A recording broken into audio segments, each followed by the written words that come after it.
Everyone comes here for this. But what if I told you it's not the only thing to see here? Today we're exploring colossal structures, hidden gems, unreal landscapes, and one of the best stops along Highway 89, right here in the gateway town to Lake Powell. It's a road trip must-stop, Page, Arizona. We're Natalie and Brian, and we're traveling in our big rig RV on an epic road trip adventure. We're exploring the entire 1,900-mile route of Highway 89 from Canada to Mexico.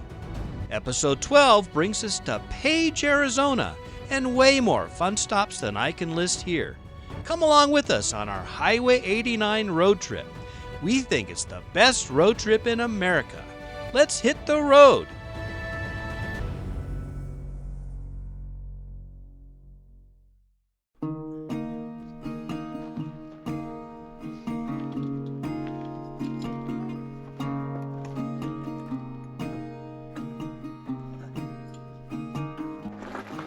Getting my air hose underneath the slide here. We probably should do this after the slide's in, but I'm a glutton for punishment. I think it's in this bay here. Yep, battery bay. I have an air line up there. And we'll hook it up.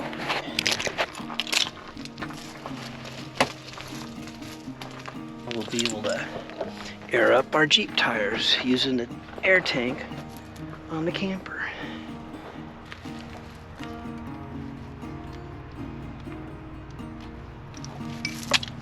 Let's see what we got here.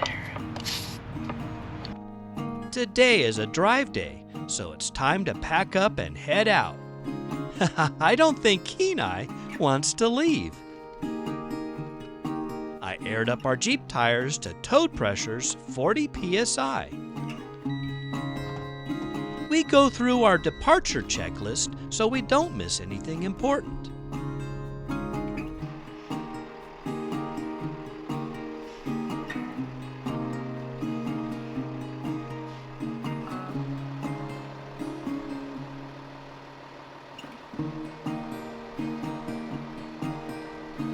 Jacob Lake has been yet another super fun stop on our Highway 89 road trip. How can you beat the Grand Canyon? The North Rim is definitely less crowded than the South Rim, and that's why we love it over here. But Highway 89 is right here on our doorstep, and it's time to head south. Goodbye, Grand Canyon. Our time here was very memorable. Hopefully, we'll see you again soon.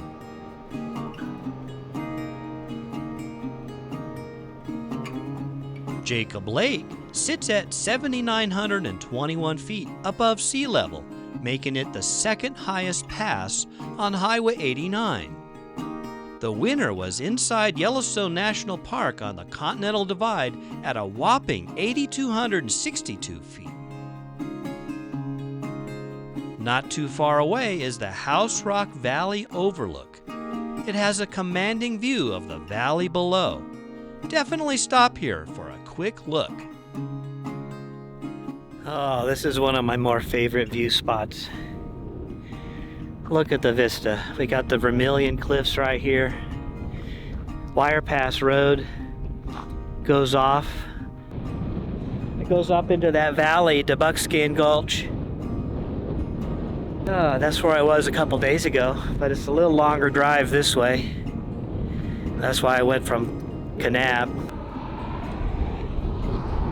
But look at those red cliffs. Love the Southwest. Anyway, we're heading down. You can see the road going off into the distance there. That's where we're heading. Heading down.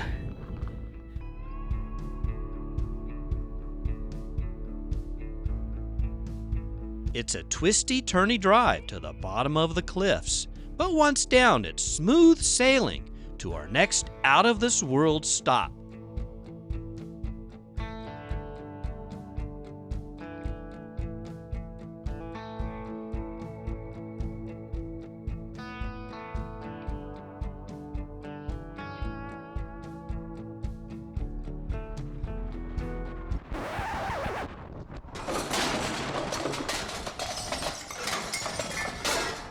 I'd been keeping an eye on the camera, suction cupped to the side of our RV using my rear view mirror. But then I looked back and it was gone. We pulled over at a turnout and I hiked over a mile to find it virtually unscathed, sitting in the middle of the road.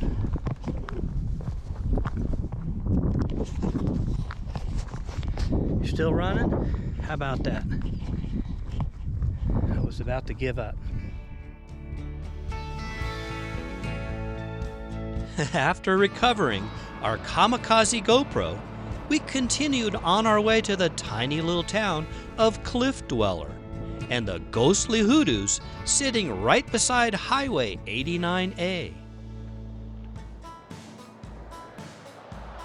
Highway 89A passes through Marble Canyon here in the scenic Vermilion Cliffs, where there's an interesting stop with a unique history. During the Great Depression, Bill and Blanche Russell packed up and moved to the southwest. While driving through Marble Canyon, their car broke down near these big rock hoodoos, and they found themselves camping here overnight. So drawn to the beauty of the land, they decided to stay and build their future here. Initially, the house was built from tar paper and boards, leaning against the largest rock. Eventually, they built a successful trading post business, which expanded to a full-scale restaurant and gas station. These are the original structures.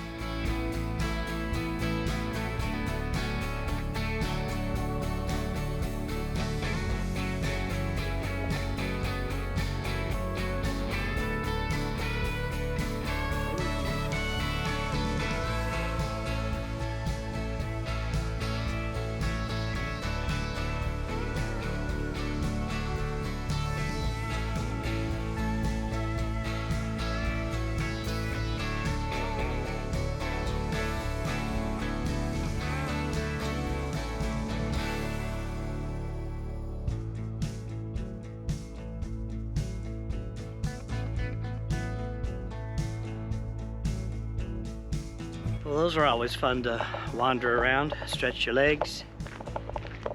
But here we are, middle September, and it's still warm here. It's probably right around the 80-degree mark or something here at 10 o'clock in the morning.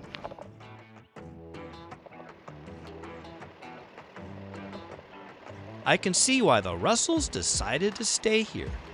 But a little further down the road is Lee's Ferry, another stop with some interesting history.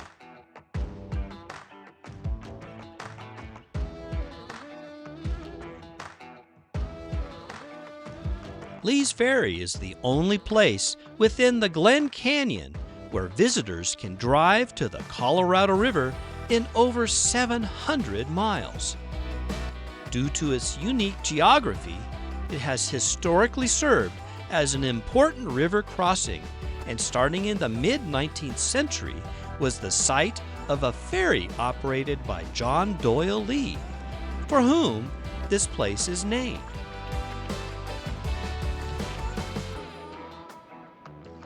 Lee's Ferry served as a military outpost for 19th century settlements in Utah, and since the 1920s was the principal point at which river flow is measured to metering water allocations in the Colorado River Basin. Lee's Ferry has long been the focal point of American Southwest water disputes and has been called both the physical and spiritual heart of water history in the arid West. Next up is Navajo Bridge. By the mid-1920s, automobiles began using Lee's Ferry as a means to cross the Colorado River. It was time to find a safer, more reliable way for vehicles to cross. Construction began in 1927, but it was difficult to get men, materials, and equipment from one rim to another, a distance of only 800 feet. Lee's Ferry was used to transport materials whenever possible, but it sank in an accident that killed 3 men. It was a historic day when on January 12, 1929, the bridge was open to traffic. At the time, it was the highest steel bridge in the world. Originally named the Grand Canyon Bridge, in 1934, after great debate in the Arizona legislature, the official name was changed to Navajo Bridge.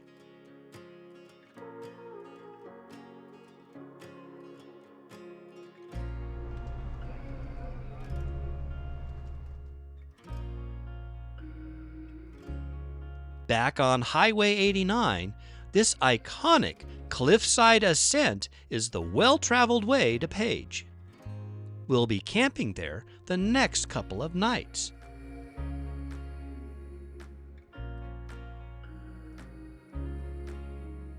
But first, we need to stop for some supplies here at the Walmart on the new side of town.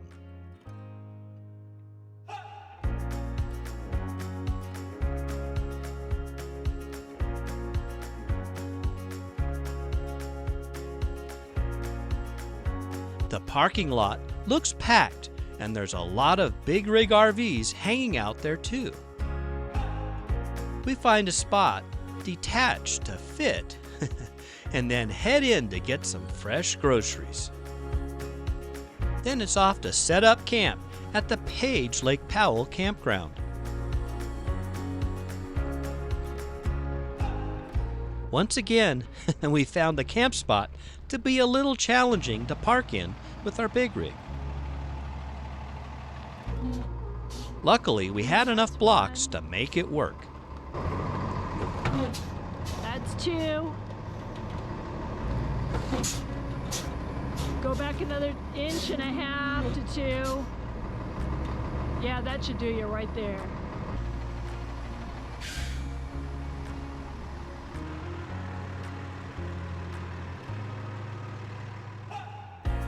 Once we were settled, we made our way to the famous Horseshoe Bend to try to catch sunset there.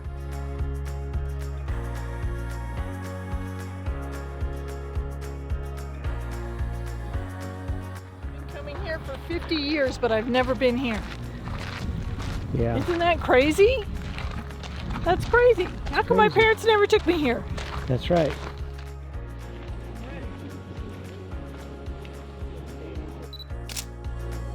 Horseshoe Bend is a superb example of an entrenched meander.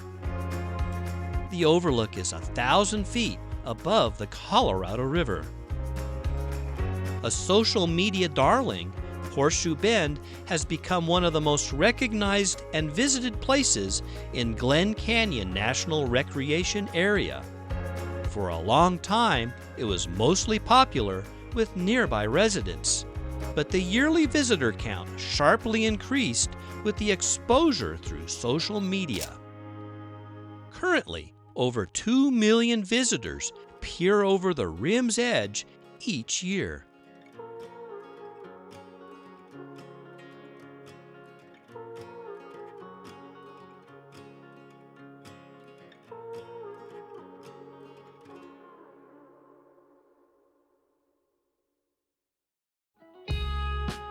It's up and at 'em early this morning.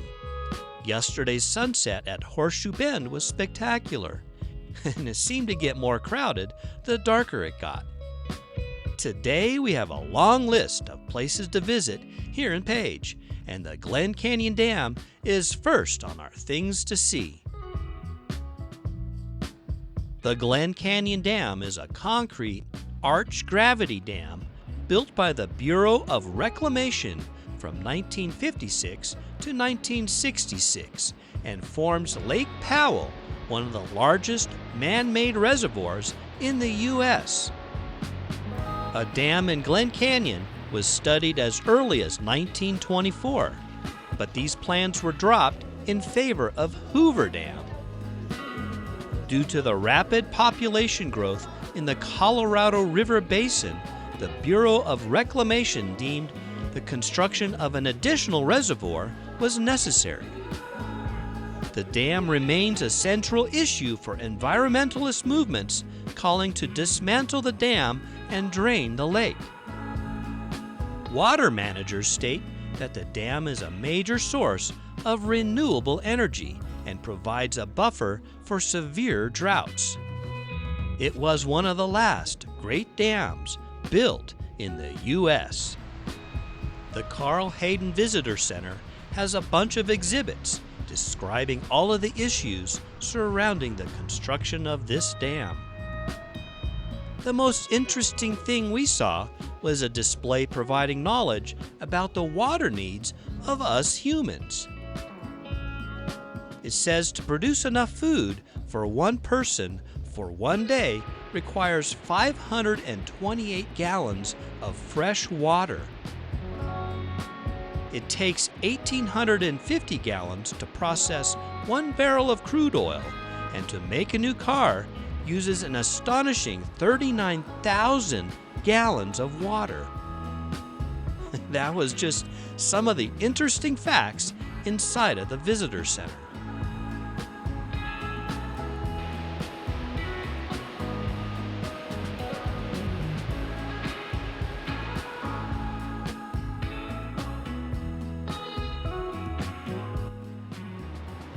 Here's the dam power plant in Montrose, Colorado. This is where this is from? Uh-huh.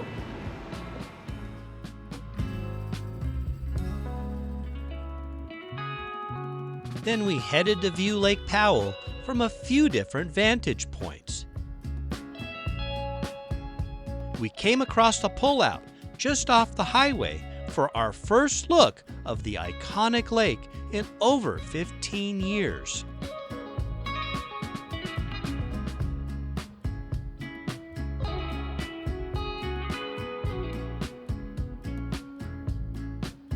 We pulled into Wahweap Marina, where nothing seems to have changed too much other than the lake level. But it did bring back some great family memories. Our family has vacationed here on well over 20 different Lake Powell houseboat trips. We have a lot of memories cruising on the lake, like going to dangling rope for blocks of ice. We've even driven our speedboat beneath Rainbow Bridge many years ago, when the lake was much higher. At least they have a ramp all the way down. I've been coming here for almost 50 years to this lake, thanks to my dad. And it's just really strange seeing it. It's been over 10 years, maybe 15 years since I've been here.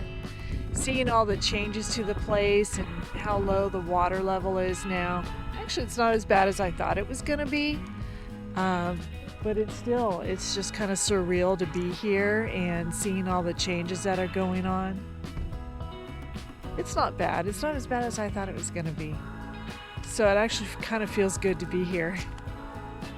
Then we drove to the top of a butte to a great Lake Powell viewing area that was large enough for tour buses. Used to go out this way when the lake was full. You used to go out that way and go straight on up the lake because it's almost 200 miles. But now that the lake level's so low, instead of going straight up the lake, you've got to go around this way, which is very narrow, and it gets really, really wavy, bumpy in there. So you got to go way out of your way to go back so that you could go up, because the lake goes to the left of Navajo Mountain. We might need to come up here for sunset. Oh, that's not a bad idea. Yeah. Yeah, okay. Another great spot was down by the lake at Lone Rock in the Glen Canyon National Recreation Area.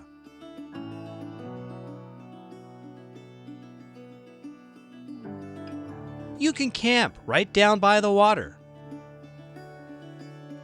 It's definitely on our bucket list. And thankfully the water level is high enough to surround Lone Rock.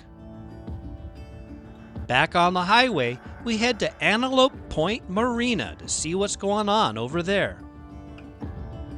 The campground looks new and very nice. But between you and me, I'd rather be over by Lone Rock.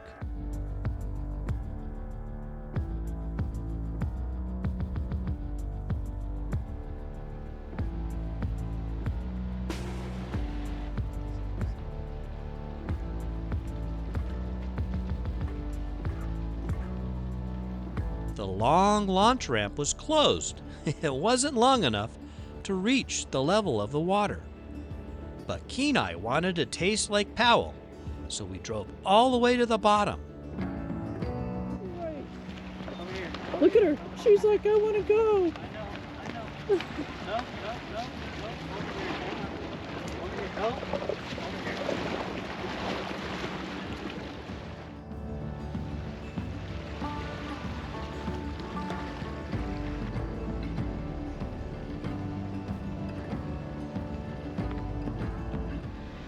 Antelope Point launch ramp. The Antelope Point launch ramp is closed. Water level is too low. We drove back to our base camp in Page for a change into cooler clothes and a quick lunch before heading out to some interesting Atlas Obscura finds.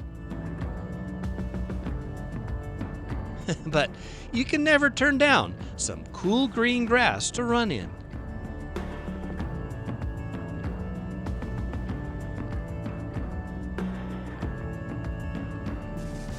Little Motel Row as found on Atlas Obscura.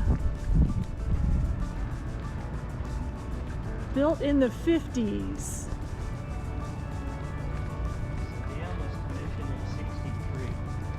Okay, so all this was built in 56 in preparation for housing people to construct the Glen Canyon Dam. This is where the workers stayed.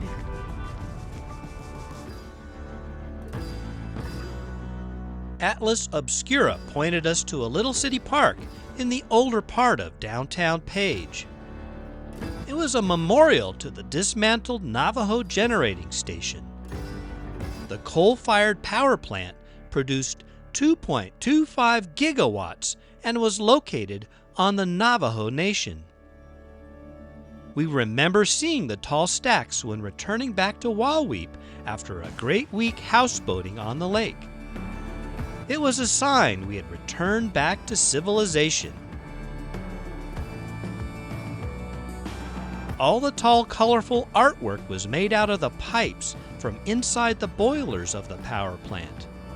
It was another cool find here in Page.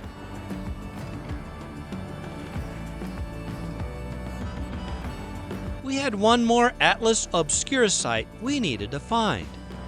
Hidden behind a Shell gas station is a really cool, locals-only known rock formation. A small parking area brings you to a wind cave known as the Big Lake Sand Cave. It's really cool and really close to town.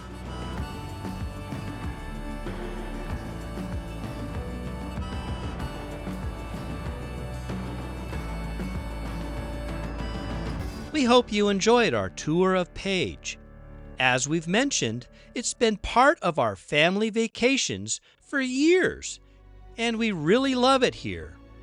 Page is an incredible gateway town to some awesome places.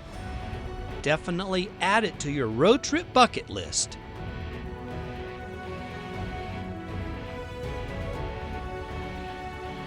Next time, we find even more fantastic places we need to explore. We're very much into Arizona, and it'll only get hotter the further south we go on Highway 89.